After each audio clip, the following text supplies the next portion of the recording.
Thank you so much, Kavita, for joining me.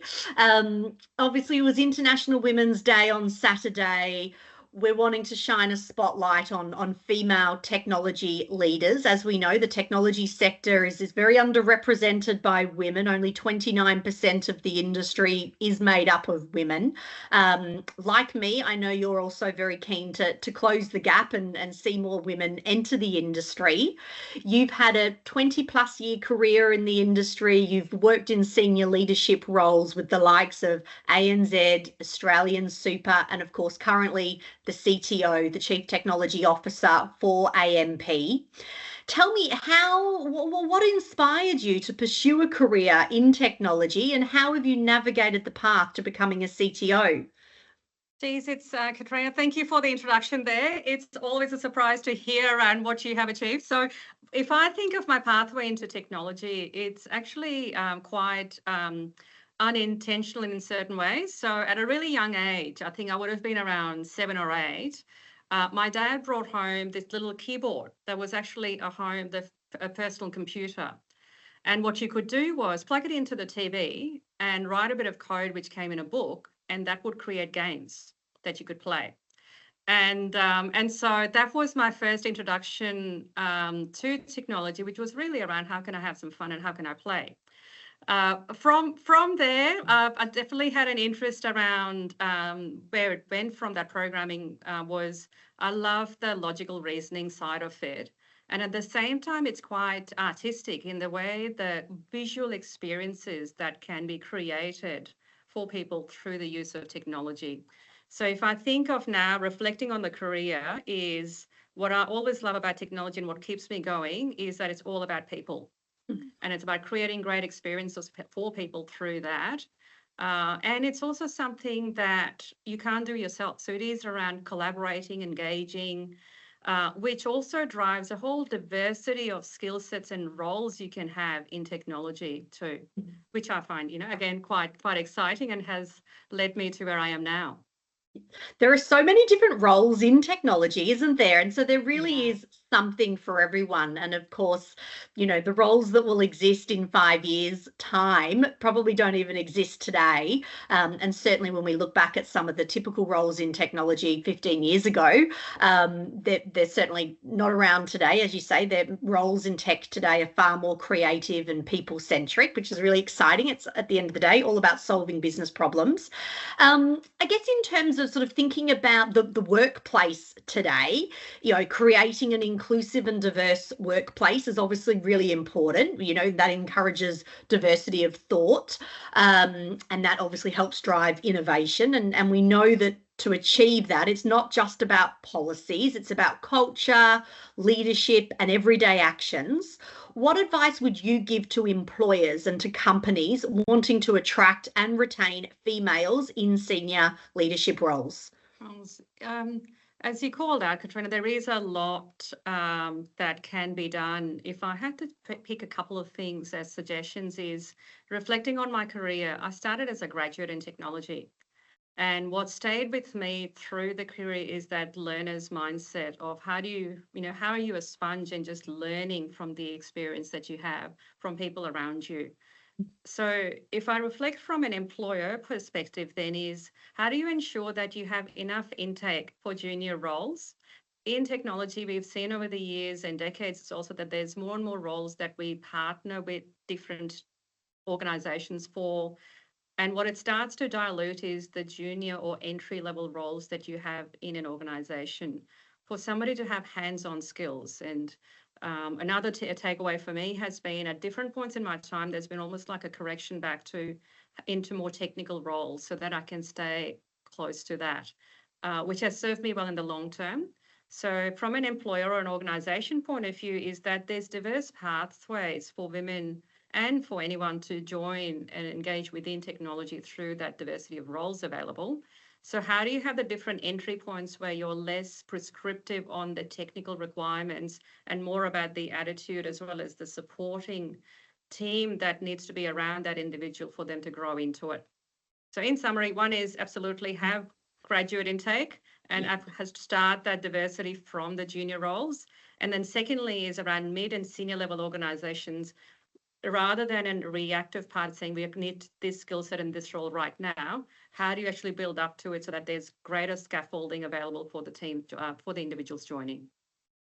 Great advice, because I suppose the technology landscape is evolving rapidly. So we don't even know what skills we're actually going to need in the workforce in 5 years' time or 10 years' time. We certainly, everyone talks about AI and artificial intelligence. No one was really talking about it 10, 15 years ago. So I think you're right. Organizations really need to be cultivating a culture of continuous learning, continuous self-development, and that curiosity. And I think that's very much a common trait in every technologist that I've ever interviewed in my career, is they've all got a thirst for knowledge and a real curiosity for solving business problems. What skills then do you think will be most essential for the next generation of leaders in technology to thrive and also to drive innovation? Sure. Starting off with learning agility, like we've talked, is absolutely essential. The second one is around adaptability. So the ability to engage, consume information, and be able to apply to drive commercial benefit and improved experiences, that definitely remains. So for me, it's everything else, just like life we talk about, technology is no different, is that it's around how you're responding to situations, the level of resilience that you've got built in to turn any sort of challenges around into opportunities or pathways forward. And that comes back to that adaptability as an individual. Yeah, absolutely. Have you got any suggestions on how we can perhaps sort of encourage more young girls to consider a career in technology? Because I suppose sort of initially when you sort of think about STEM, sort of science, technology, engineering, and maths, typically it attracts, obviously a lot of males to the industry. How can we get more young girls at school and at university interested in considering a career in technology? Any advice to the next generation of female CTOs?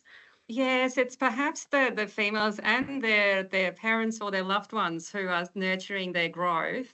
If I take an example of my son, when he was, I think, around 4 or 5 years old, Lego came out with a robot that you could code, and based on little coding blocks they could do, and it was built for kids because it was quite simple and it was English language that it was based on. And so, given that I have a love of Lego, I actually bought it and we tinkered with it on a long time. So, what it is it's rather than thinking about it as technology and it is really around logical reasoning or it's quite structured and it's not for me, you start to just experiment to see what it could look like. Even if you think of the apps, most kids at a quite a sort of in their age will be exposed to devices. Yeah. And so through those devices, it's having that curiosity around, what do they like about it and what would be the experience you could create it. I have found, as we've talked around the types of roles you could have something around change and communication within technology. You could have something around governance and reporting. And absolutely could be in, a cyber defense center. So there's a whole raft of roles that are available. So the earlier they're exposed to it, and I think the industry-based learning programs that you can experiment, you don't, like many of us, Katrina, I'm sure you know many people who haven't, the career or the profession that they started in is not what they've stayed in. Yeah, and that's what's so exciting, isn't it? It's never one job for life or one career vocation for life anymore. Yeah, so true. Yeah. So Yeah. yeah, And that exploring is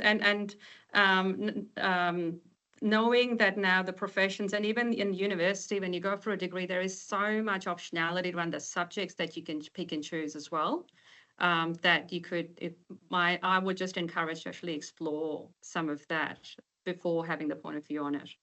yeah, no, good advice, great advice. And I suppose in sort of thinking about how organizations can obviously sort of drive that culture and sort of driving it, obviously we've sort of, graduate programs you talked about is one way. That's a really important strategy that organizations are thinking about what skills they're going to need in the future and having graduate programs. What about the role that mentors have played in your life? How important are mentors and sponsors to support you, and how have they supported your career development over the years? It's been instrumental. I definitely wouldn't have got to where I am without that, if not for the majority of my career. And the needs have changed over the years as well. And I'm glad you called out both mentor and sponsors, because that's quite a different relationship and role that they play as well. So in my words, like a sponsor is somebody who knows you, knows your potential, knows your capability, and will back you into a certain opportunity that could be coming through. So it's the advocacy that you could have within the organization or across the industry. And the shifts I've been able to make in the roles has been at many times because somebody believed in me. So that's one part. And then around mentoring is that, even again, that part of, I'll go back to having started as a graduate. I remember meeting my interviewer like a month into the graduate intake. And I asked if she'd be my mentor, which she said yes to. And very quickly, when we started to talk through is what are the skill sets that I do require? What is my current level of competency? And what do I need to grow into as next step? And that sort of structured approach has served me well when I have engaged any mentor, because you need to do your work as much as they are devoting their time and offering that support to you. So being clear on what you're trying to achieve and strive for is really important to make sure that the mentor feels that their services and their support is valued along the way. Yeah. Great advice. I think you're right. When you're looking at a mentor-mentee relationship, it's really important to kind of set those parameters from the outset, because the mentor is going to get just as much out of it as the mentee, and it's thinking about, well, what are your strengths and superpowers, but also being very open and honest about your development areas and where you're actually wanting some coaching and guidance from the mentor.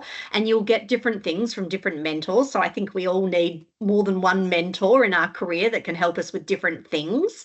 And I think as we progress up the executive career path, getting exposure around P&L responsibility and guidance to uplift commercial acumen is often an important piece to elevate your career to the next level. So finding mentors that can help with that. Thanks, Kavita. Question for you. You know, we're sort of 3 months into the calendar year. What do you think are the biggest priorities for business leaders in 2025? What are some of the priorities, do you think, for technology executives this year? So your point around the commercial lens. So the role of CTO is as much about being the functional leader for technology as it is about being an organization or an enterprise-wide leader. So in the current conditions that we do foresee in 2025, and which has already played out in the first quarter, is that it is with this potential of instability that we may experience on a day-to-day basis in many ways, in cases, is how do you not succumb to it, and how do you stay on course on the path where that is set, knowing that there'll be little fluctuations that you have to manage along the way. So what I mean by that is it's keeping that commercial lens first and foremost in terms of what will sustain and what will serve the business well. And from a technology point of view is around how are you driving to enable growth? How are you optimizing your costs? So some of these fundamentals don't change, but how you apply it is changing. So going from a multi-year strategy to how do you actually enact that on an annual basis, and then on a quarterly basis, and then on a daily basis, so that there's clarity for the team on where we're heading and what we're doing to achieve that. Yeah. So that's one I would call out. It would be remiss of me not to mention AI. So it is something that is on the minds of all leaders, including CTOs, around how do you drive value from AI in an ethical way and a secure way. And there's it's a continuum around how far you can go in leveraging AI. And it's driven by not only the technology that's available, but also the ability to adopt and apply it. So focusing on where you're going and doubling around productivity as opposed to customer experience improvements, to then also looking at shifts in the processes that could be a substantial shift that could be undertaken through AI. So there are a couple of them there, Katrina. Yeah. I think, yeah, AI is certainly a consistent theme that comes up time and time again amongst business leaders. And I think it's not so much about AI taking one's jobs, but more about how it can actually help elevate a business to grow customer footprint, market share. So AI, I know, is certainly a high priority for most businesses, but many are still grappling with how to actually use it and adopt it and commercialize it. Going back to your comment too, Kavita, about leadership, and I saw it on your LinkedIn profile, which I really love, because you were talking before about, leadership is about sort of setting the strategy and the direction and bringing everyone on the journey. And I love the quote on your LinkedIn: if your actions inspire others to dream more, learn more, do more, and become more, you are a leader. And of course, that's a quote from John Quincy Adams. So I thought I'd finish with that re-quoting from your LinkedIn. Thank you so much, Kavita, for joining me. That was fantastic.